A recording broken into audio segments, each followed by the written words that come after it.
네, 브랜드 관리 전략 14강입니다.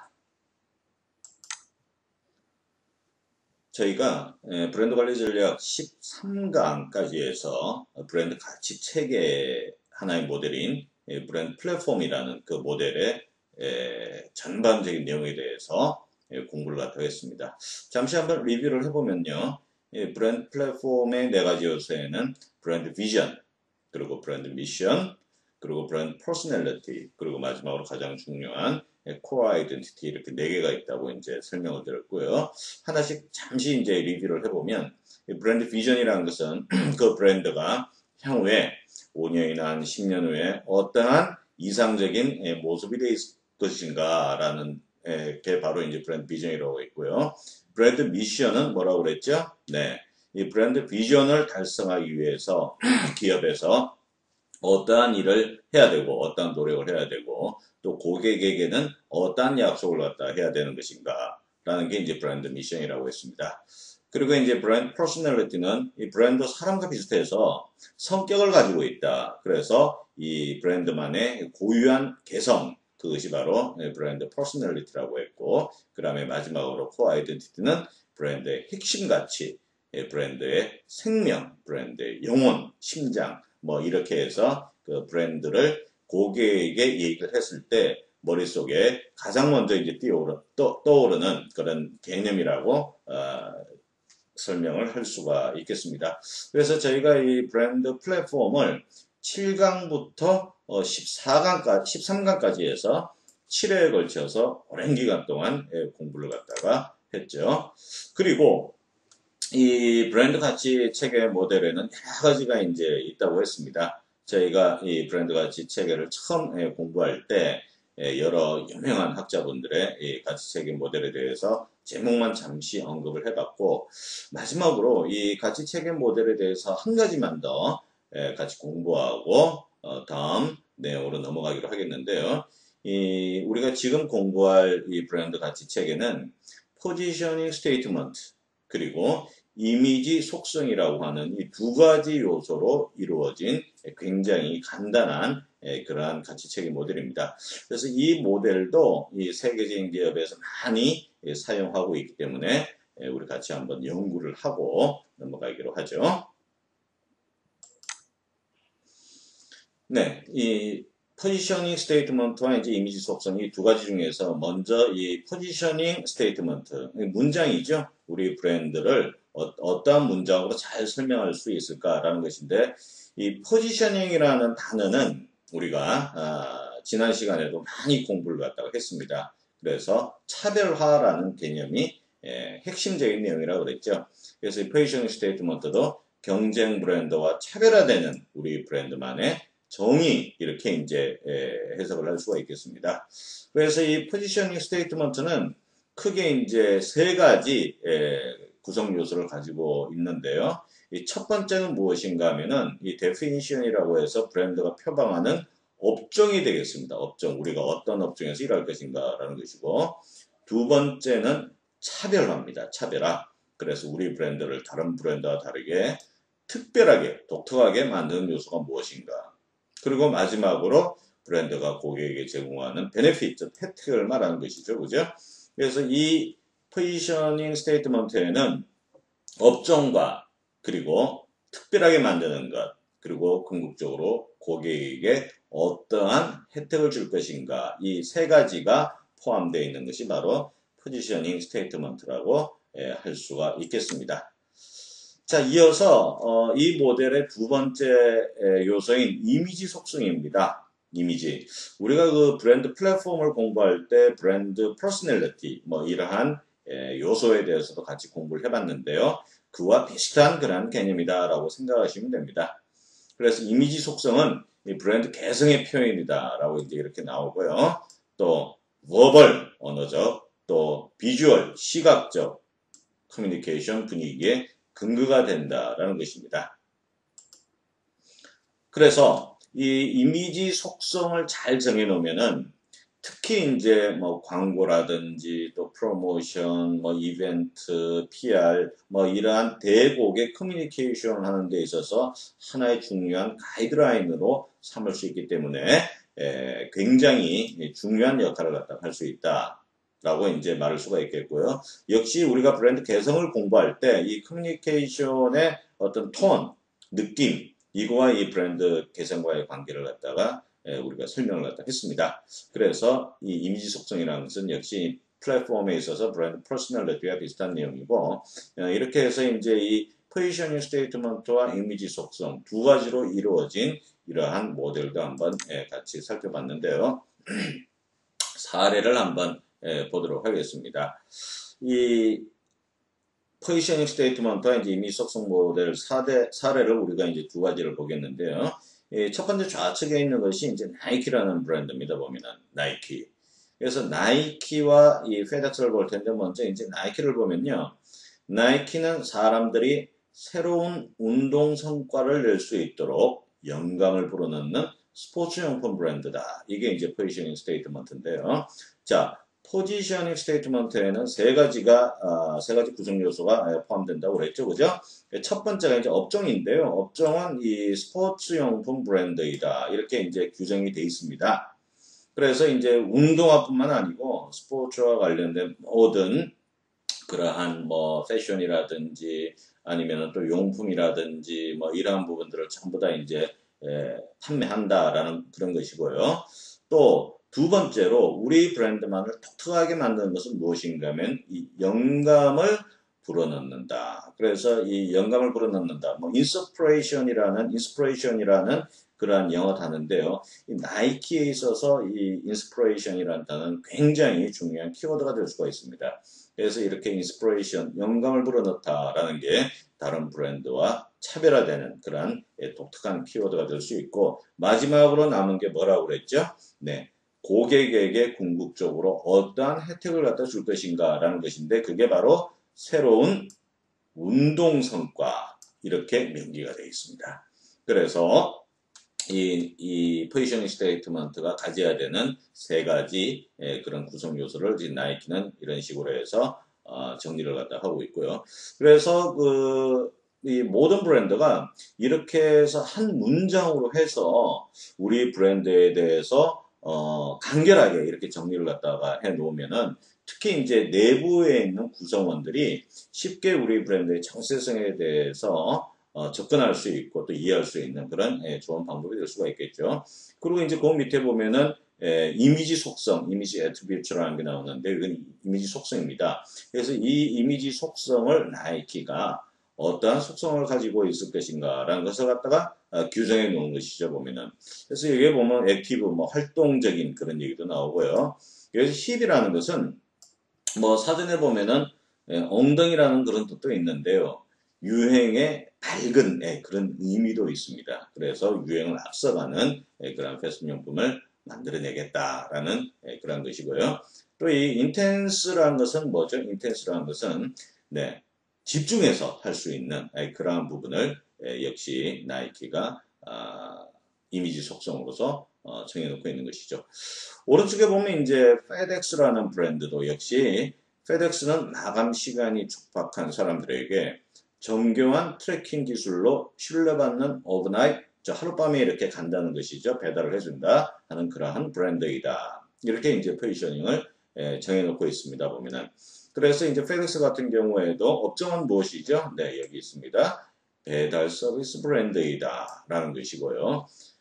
또 페덱스만이 가지고 있는 그러한 차별화된 포인트, 이것을 뭐라고 정해놓고 있습니까? 네, 정교한 트래킹 기술이다. 이러한 부분, 추적 기술이죠. 네, 이러한 부분이 이제 차별화된 포인트고, 또 고객이 얻는 혜택은 무엇인가 하면 확실하게 이렇게 배달을 받을 수 있다, 또 전달해 줄 수 있다라는 부분이 여기 이제 짧은 시간 내에 오브나잇에 전달하고 전달받고 하는 이러한 내용들을 포지셔닝 스테이트먼트에 포함시키고 있습니다.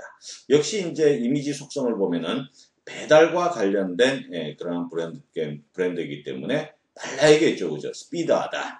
그리고 국제적이다. 이런 내용들이 있고요. 여기서 말하는 또 precise는 이 정확한 그런 얘기입니다. 그래서 제대로 그 원하는 그러한 주소에 배달을 갖다 시킨다라는 그런 이미지 속성.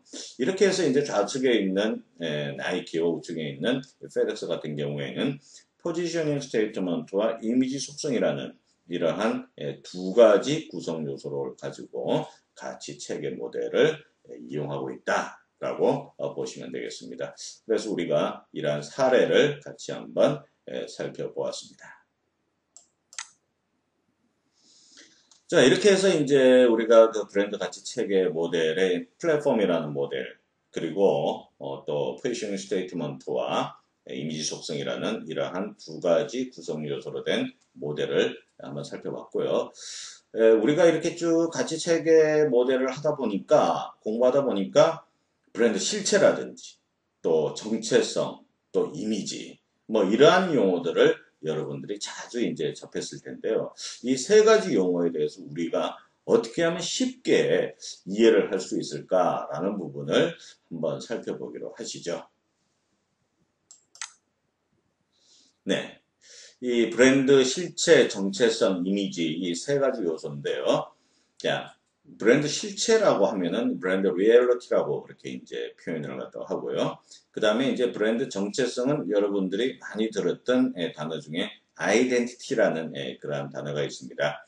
그래서 브랜드 아이덴티티 하면 브랜드 정체성, 그리고 우측에 하단에 있는 이미지는 그대로 이제 외래어니까 브랜드 이미지, 이렇게 해서 세 가지 요소가 있는데, 자, 이 세 가지 요소가 의미하는 것은 각기 다릅니다.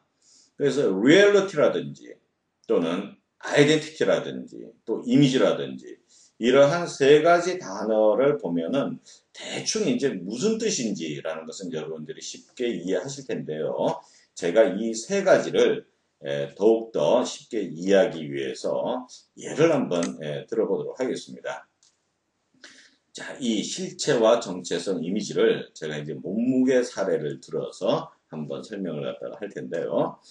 자, 지금 브랜드 실체에는 73kg, 그 다음에 정체성에는 70kg, 그리고 브랜드 이미지는 75kg, 이렇게 이제 세 가지 체중이 이렇게 적혀 있는 것이죠, 그죠? 물론 한 사람에 대한 체중입니다. 여러 사람에 대한 체중이 아니고 한 사람에 대한 그런 체중인데요. 자, 실체가 73kg이다 라고 하면은, 저 실체라고 하면은 그 사람이 직접 체중계에 올라갔을 때 그 바늘이 가리키는 그러한 몸무게가 73kg인 거예요. 그러니까 가장 정확한 것이죠, 보면은. 남들이 어떻게 생각하건 내가 어떻게 얘기를 하건 나의 진짜 몸무게는 73kg다. 이렇게 이제 보시면 되고요. 우측에 있는 75kg. 이것은 무엇인가 하면은 말 그대로 이미지인데, 이미지는 내가 말하는 것이 아니고 상대방이, 나를 본 상대방이 나의 몸무게가 어느 정도 될까라고 이제 말을 하는 것이죠. 그래서 실제적으로 73kg가 나가는 사람이 옆에 친구한테 이제 물어봅니다. 내 몸무게가 어느 정도 될 것 같냐? 그랬더니 뭐 대충 보고 한 75kg 나갈 것 같아 라고 얘기를 하면은 그게 바로 이미지라는 것이죠. 실체와 상관없이 다른 사람들은 나를 75kg으로 보는구나. 이게 바로 이제 브랜드 이미지예요. 그리고 좌측에 있는 브랜드 정체성은 무엇인가 하면은 내가 의도적으로 기획, 플래닝을 하고 남들에게 어떻게 얘기를 하느냐라는 것이 바로 브랜드 정체성인 것입니다. 그래서 남들의 너 몇 킬로 정도 나가니? 라고 물어보면은 실제적으로는 체중계에 달아보면 73kg인데 나는 상대방에게 70kg이라고 얘기를 갖다가 하는 것이죠. 실제보다 이제 좀 낮게 이렇게 이제 얘기를 하는 그런 습관들이 있지 않습니까? 보면은. 그래서 이제 이렇게 해서 실체와 정체성, 이미지, 이 세 가지는 다 다른 것이다 라는 것입니다. 다시 한번 정리를 해보면요. 실체는 그 브랜드가 가지고 있는 정말 있는 그대로를 브랜드 실체라고 합니다. 이것은 바뀔 수가 없는 거예요. 그리고 우측에 있는 이미지는 무엇인가 하면은 내가 어떤 실체를 가지고 있든지 간에 상대방은 날 이렇게 생각한다 라는 것인데, 여기서 말하는 상대방은 브랜드 입장에서 보면은 고객이 될 수가 있겠죠. 그죠? 고객은 우리 브랜드를 이렇게 생각하는구나. 그리고 정체성은 무엇인가 하면은 우리 브랜드는 이러한 브랜드다라는 것을 고객에게 기획을 해서 의도적으로 알리는 것을 브랜드 정체성이라고 합니다. 그러니까 쉽게 예를 들면요. 우리가 광고를 하는데 자, 이러한 이 광고 컨셉으로 광고를 하겠다라고 해서 하나의 광고 컨셉을 정하면은 그게 바로 이제 브랜드 아이덴티티 정체성이에요. 우리가 기획한 것인가? 기획한 것이니까. 그런데 고객에게 물어보니까 우리 브랜드의 광고에 대해서 그렇게 생각하지 않는다라고 하면은 이미지는 다른 이미지거든요. 그러면은 이 효율적인 광고가 되겠습니까? 아니면 비효율적인 광고가 되겠어요? 네, 그렇죠. 비효율적인 광고가 되는 것입니다. 그래서 이 브랜드 마케팅을 성공적으로 하기 위해서는 이 브랜드 실체라는 것, 그리고 정체성이라는 것, 그리고 이미지라는 것, 이 세 가지가 동일한 목소리를 가질 때 성공한 브랜드 마케팅이다라고 볼 수가 있겠죠. 보면은 그 사례가 바로 우리가 이제 좀 이따가 볼보 사례에서 볼 텐데요. 마지막으로 이제 다시 한번 이 정리를 해보면은 세 요소의 의미 차이입니다. 자, 브랜드 리얼리티는 있는 그대로를 갖다가 말하는 거예요. 브랜드 실체를 말하는 것이고, 우측에 있는 브랜드 이미지는 타인이 느끼는 이미지를 얘기를 합니다. 여기서 말하는 타인은 고객, 소비자라고 이제 볼 수가 있는 것이고요. 그리고 브랜드 아이덴티티는 내가 계획해서 고객에게 전달하는 메시지다. 그래서 있는 그대로 또 정체성 이미지가 이렇게 같이 일치를 할 때만 가장 이상적인 이 브랜드 마케팅이 진행이 되는 것이다 라는 것입니다. 그래서 이제 볼보 사례를 한번 보면은 이 볼보라는 브랜드는 먼저 기업 내부적으로 이 안전한 자동차를 만들기 위해서 정말 이 브랜드 탄생한 이후에 계속 이렇게 이 안전만을 외치고 있습니다. 보면은 거의 이제 100년 가까운 그런 기간 동안에 안전만을 쭉 외치고 있고 또 실제적으로 가장 안전한 자동차를 만들기 위해서 그러한 관련된 기술들을 가장 먼저 선보이고 또 그러한 기술들을 만들기 위해서 노력을 갖다 해오고 있는 것이죠. 이것은 우리가 브랜드 플랫폼의 브랜드 미션 시간에서 같이 한번 공부를 갖다가 해봤습니다. 그래서 실체적으로도 이 볼보라는 브랜드는 안전한 자동차를 만들고 있다라는 것이고 또 많은 사람들에게 볼보 자동차 하면 어떤 개념이 떠오르냐라고 했을 때 안전한 자동차다 이렇게 얘기를 합니다. 즉 브랜드 이미지도 세이프티와 이렇게 통할 수가 있는 것이죠. 그리고 볼보의 커뮤니케이션을 보면 계속해서 이렇게 세이프티 안전을 소재 주제로 해서 이 고객들과 만나는 것을 많이 볼 수가 있었습니다. 우리가 브랜드 플랫폼 공부할 때 코어 아이덴티티 시간에 이 볼보의 광고를 몇 가지 보았는데요. 정말 수십 년 동안 이 정체성을 바꾸지 않고 세이프티라는 그러한 정체성 가지고 고객과 계속 만나온 그런 사례를 볼 수가 있었습니다. 그래서 이 볼보의 사례를 보면은 이 브랜드 리얼리티라는 실체 그리고 세이프티라는 아이덴티티라고 하는 그러한 정체성 그리고 이미지에 있어서 또 세이프티 이렇게 해서 이 세 개가 정말 일치하는 그런 브랜드 마케팅 이게 바로 성공한 브랜드 마케팅이다라는 것입니다.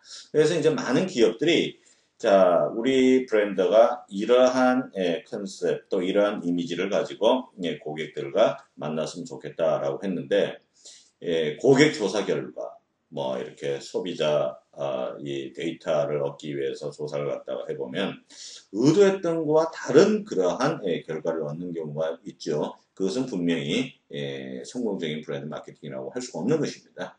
그래서 이렇게 쭉 추적 조사를 해서 우리가 던진 메시지가 고객의 이 머리와 마음에 제대로 각인이 되어 있는지 이러한 부분들을 반드시 체크해보고 만약에 고객이 생각하는 것과 우리가 던진 메시지가 서로 일치하지 않는다 라고 했을 경우에는 무엇이 잘못되었는지를 분석을 해서 다시 재조정을 해야 되는 과정을 거쳐야 됩니다. 물론 위에 있는 브랜드 실체라는 것은 그거는 그 기업 브랜드가 가지고 있는 그대로이기 때문에 이 부분은 고객에게 거짓말을 해서는 안 돼요.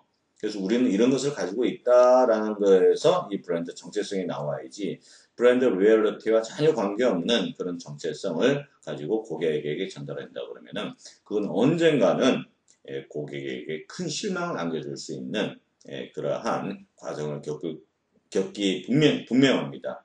그래서 우리가 가지고 있는 것을 그대로 이 정체성에서 녹여주고 그게 바로 또 고객의 이미지와 일치된다 그러면은 정말로 효과를 얻을 수 있는 그런 마케팅을 한다. 이렇게 정리를 해보도록 하겠습니다. 자, 지금까지 말씀드린 것을 도표로 보면요. 브랜드 마케팅의 성공과 실패라는 것인데, 자, 세 개 요소가 일치할 때 성공한 마케팅이라고 했습니다. 그래서 브랜드 로열리티와 아이덴티티가 같아야 되고, 또 브랜드 아이덴티티와 브랜드 이미지가 또 같아야 되고, 물론 이 로열리티와 이미지도 같아야겠죠, 그죠? 그런데 실체와 정체성과 이미지 이 세 개가 다 다를 경우에는 아무리 기업이 노력을 하더라도 좋은 결과를 얻기가 불가능합니다. 왜냐하면 우리는 이런 메시지를 던지는데 고객들은 전혀 반대의 그런 생각을 하고 있다라고 하면은 분명히 뭔가 잘못된 것이거든요. 그래서 점검을 해서 조정 작업을 갖다 하는 그런 과정을 거쳐야 됐다라고 요약을 할 수가 있겠습니다. 자, 우리 그 14강의 마지막 순서로 재밌는 얘기를 한번 해봅시다. 자, 브랜드 공부를 여러분들이 이제 앞으로 계속 열심히 이제 하셔야 될 텐데요. 자, 브랜드 공부를 쉽게 하기 위해서 이 브랜드를 무엇에 비유하면 좋을까? 자, 이런 생각들을 해본직하겠죠, 그죠? 저도 브랜드 공부를 한 지가 먼저 20년이 다 돼가는데 이런 궁금증이 항상 있었습니다, 보면은. 그래서 어떻게 하면은 쉽게 좀 공부하고 또 적용시킬 수 있을까라는 그런 고민을 많이 해봤는데요. 이 결론을 먼저 보면은 브랜드는 사람의 비유를 하면은 참 그 쉬운 점이 많더라라고 이제 제가 느꼈기에 같이 한번 공유를 해보고자 합니다. 그래서 왜 사람과 공통점이 많냐라는 것인데요. 첫 번째는 각기 다른 이름과 생김새, 자, 이 부분이 있는데요. 자, 사람은 이 세상에 있는 모든 사람들이 뭐 일반적인 경우에 자기만의 이름을 가지고 있죠, 그죠? 그리고 이 브랜드는 어떻습니까? 그게 바로 브랜드 네임인 것입니다. 그래서 이런 공통점이 있고 또 둘 다 살아있는 생명체예요. 사람만 살아있는 것이 아니고 브랜드도 계속 탄생해서 변화하고 이러한 과정을 갖다가 겪게 됩니다. 그렇기 때문에 생명체라는 것은 무엇이죠? 항상 잘 관리하고 보살펴주고 지원을 해줘야 된다. 이런 얘기고요. 또 탄생과 죽음. 모든 사람은 반드시 죽죠. 브랜드도 짧은 기간 동안 영위하느냐 또는 이제 뭐 몇백 년을 영위하느냐 그 차이가 있는 거죠. 언젠가는 이 브랜드가 없어진다라는 것이고요. 자, 각기 다른 성격. 자, 사람도 성격이 있는데 브랜드도 뭘 가지고 있다고 그랬습니까? 퍼스널리티를 가지고 있다고 그랬죠. 그 다음에 이제 변화와 발전을 하고 또 성공과 실패, 성공하는 사람, 실패하는 사람, 브랜드도 태어나서 정말 오랜 기간 동안 비싼 값에 팔릴 수 있는 그런 브랜드가 있는 반면에 또 나오자마자 실패한 브랜드, 또 오랫동안 뭐 영위를 하지만서도 이익을 거의 내지 못하는 브랜드, 이렇게 이제 나눌 수가 있는 것이죠.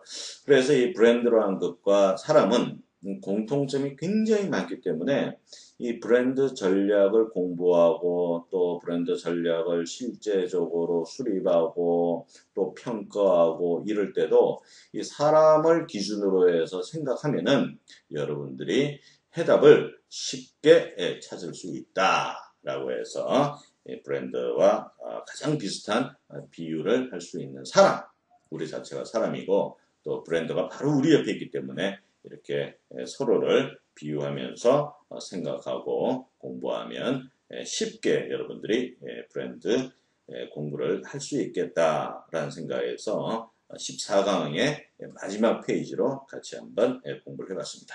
자, 그러면 이제 14강 여기서 마치고요. 우리 15강에서는 내부 브랜딩이라고 하는 그런 과목으로 같이 한번 다시 공부하겠습니다. 15강에서 다시 뵙겠습니다.